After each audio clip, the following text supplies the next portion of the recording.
Hi friends, my name is Faye and you're watching Mystery Date with a Book.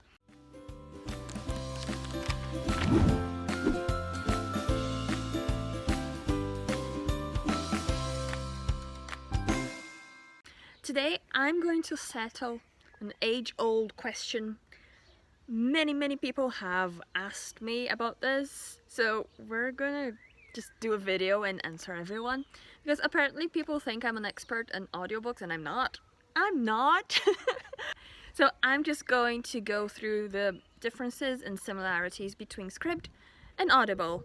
I have my trusty bullet journal here, as always, so I don't forget anything, so I don't give you any false information, you know, because my memory isn't that great. So yeah, we're gonna rely on my old bullet journal. Okay, so first of all, we're going to start with what each service offers you. Now, Scribd and Audible, they are the biggest companies, the biggest apps for audiobooks. So that's why I'm just comparing the two and not all the audiobook services that they have out there. Okay, we're just gonna go through these two. Okay, so first, Scribd. What they offer is you can have unlimited access to their audiobooks. I noticed that, I know I'm not the only one, I've seen lots of people complaining about this as well, that when they say unlimited, they don't actually mean unlimited. If they notice that you have been borrowing a lot of popular or new released audiobooks, they're going to, I don't want to say block you, but they are going to block certain audiobooks for you. They don't want you listening to all the new releases in 1 month, because, you know, it wouldn't make business sense for them. They wouldn't be able to keep you as a customer. So yeah, if they see you getting lots of new releases of really popular books, they are going to say, no, sorry, you can't borrow any more new releases, or you can't borrow that certain book because you're gonna have to wait until next month. It's, in my opinion, it's a bit of false advertising, because when you say unlimited, as a customer, I'm expecting unlimited access to your audiobooks. But yeah, it's not just me who has a hard time with that. That's one of the main reasons why I left Scribd, because, you know, suddenly all the books on my wish list were blocked for me, and I had only listened to like 2 newish releases.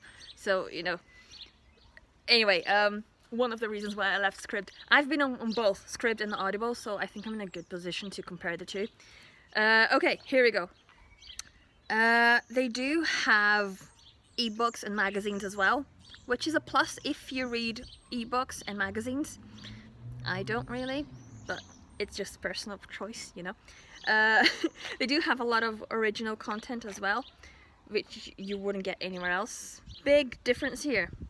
Whenever you cancel your subscription, you don't get to keep your books, because on Scribd you're only borrowing the books. Okay, you're only borrowing ebooks and audiobooks and all that. You're only borrowing them for a little while, so when you cancel your subscription you have no access to them anymore. Okay, that's something to keep in mind. Now with Audible, what they offer is 1 audiobook a month.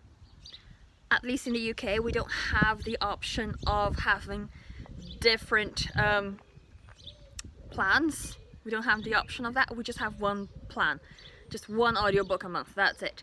They also offer lots of exclusive new releases just on Audible. So for example, books coming out this week, for example, they're gonna be on Audible. They probably won't be on Scribd. Scribd has more of a backlog of books. New releases, I have a hard time saying that. New releases, they are often accessible, they're often available on Audible.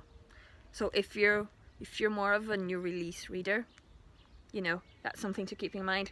They are owned by Amazon, so your shopping habits, your reading habits will all be taken into consideration whenever they do offer you a suggestion of, you know, books you might like.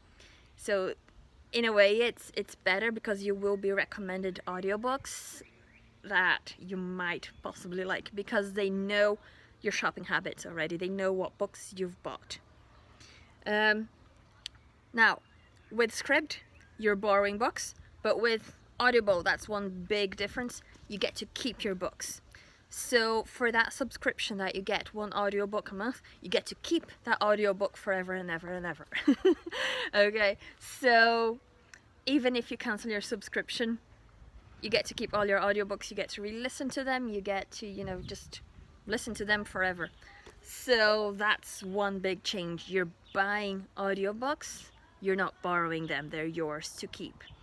Okay, now price-wise, your subscription, they both offer 30-day free trials. Okay, so if you're still unsure about which way to go yet, go for the free trials. You know, they both offer 30 days for free for you to take a look around, download an audiobook, see if you like it, see if you don't like it, see their whole selection, and you know, it's up to you. Make an informed decision after those 30 days. Just make sure you cancel your subscription after those 30 days, well, before the 30 days, because, you know, if you decide not to go with that service, then you haven't paid anything for it. Okay, so price on Scribd, now in British pounds, it's £9.99 a month, which I find a bit pricey, given that you don't get to keep the audiobooks, you just get to borrow them, and they're not exactly new releases. So I don't know, it's just my opinion. I'm just gonna give you the fact. I'll let you deal with all of that. Okay, so Scribd, $9.99 a month. I'm gonna put the dollar options down below. I think it's $8.99 or $9.99 according to my research, but you know, I could be wrong because I'm in the UK, or so, you know, I'm in Northern Ireland. It's a different system. Okay, so Audible, they are at the moment £7.99, but as I said before, we only have one type of plan here. In America, they have different plans. I think, according to my research, if you pay around $15, you get 1 credit a month. 1 credit means 1 audiobook. You get 1 audiobook a month for $15, or you can get 2 Audible or you can get 2 credits, 2 audiobooks for $23. So you have the option there. And yeah, those are the main differences and similarities between the two services, between Scribd and Audible. It's up to you. I've been with Audible for about a year before I switched it over to Scribd. I stayed with them for a couple of years.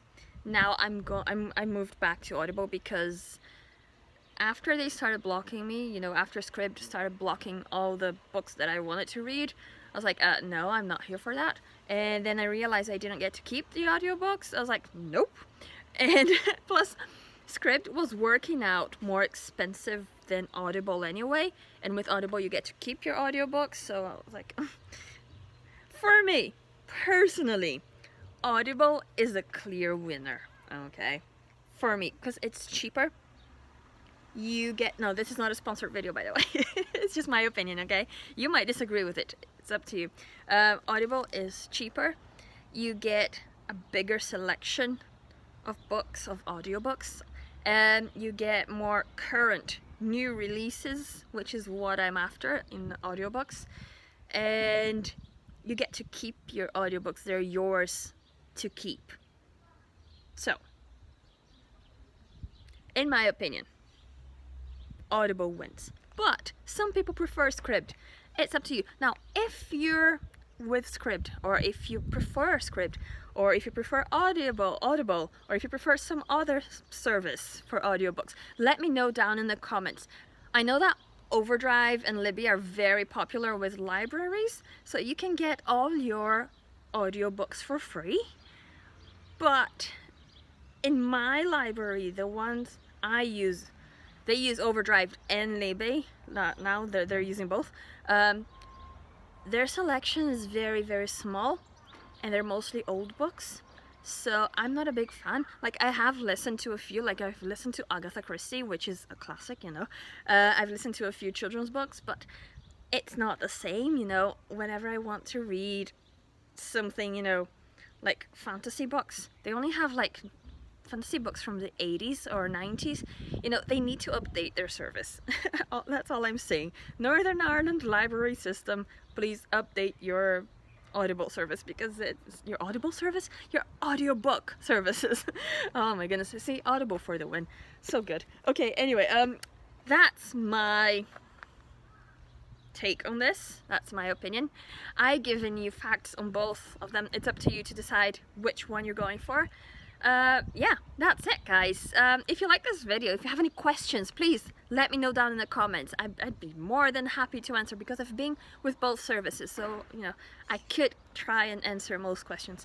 Yeah, that's it. If you like this video, you know what to do. Give it a like, subscribe, click the bell, and leave a comment, and I'll see you guys next time. Goodbye.